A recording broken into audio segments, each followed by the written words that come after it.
দুর্গতদের সুবিধার্থে আগামী ১ মাস সব ধরনের ঋণের কিস্তি আদায় বন্ধ রাখা হবে বলে মন্তব্য করেছেন পার্বত্য প্রতিমন্ত্রী ব্যারিস্টার মীর মোহাম্মদ হেলাল উদ্দিন।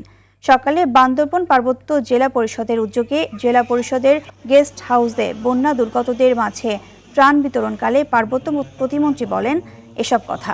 তিনি আরও বলেন, সামগ্রিকভাবে প্রান্তিক ও দরিদ্র কৃষকদের সহায়তার জন্য সরকার বেশ কিছু ঋণ মওকুফ ও সামাজিক নিরাপত্তার পদক্ষেপ গ্রহণ করেছে, যা নারী ও পাহাড়ি জনগোষ্ঠীর সুবিধাবঞ্চিত কৃষকদেরও উপকৃত করবে।